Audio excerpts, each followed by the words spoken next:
The next picture we did together was Basic Instinct, and it was a little different.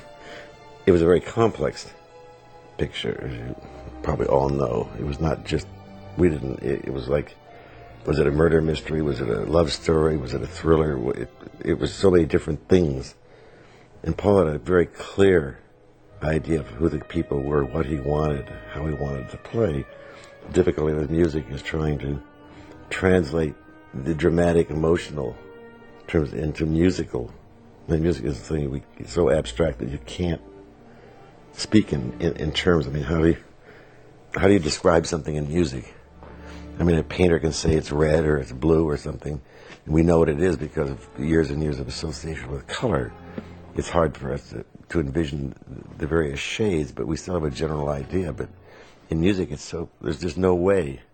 And it became quite a tug of war, because no matter what I would do, as far as trying to find the common denominator, the theme, which I try to do in every film, it more or less encapsulates what the picture is all about, what the characters are all about. I could never get really into what this film was about. Paul knew, and he'd hear something I did, and he said, "That's good, but you can do better." And anyway, make a long story short, I really thought that the end result is, regardless of what anyone else thinks or says, I think it's one of the best things I've ever done. And I've said it before many times, I really credit it to Paul. That had Paul not been there with me and pushing me, I don't think it would have come out that way. For the soundtrack album, Paul Verhoeven wrote a short note discussing their working process. When I was a film student 30 years ago, I read about the wonderful collaboration between Eisenstein and Prokofiev on Alexander Nevsky and Ivan the Terrible.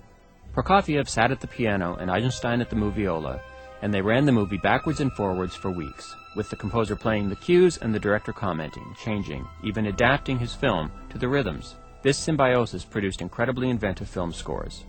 I always envied this creative relationship until I started to work on Basic Instinct with Jerry Goldsmith.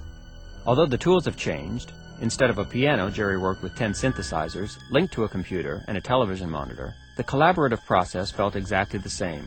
We spent many days trying to find the mood of this very special erotic thriller. Jerry played his cues on the synthesizer, which gave me a clear indication of the complexity and richness of the final orchestration. The result is a wonderful score that is original, evocative, and audacious in its very simplicity. Jerry, we had a great time together, and you are the best. Paul Verhoeven.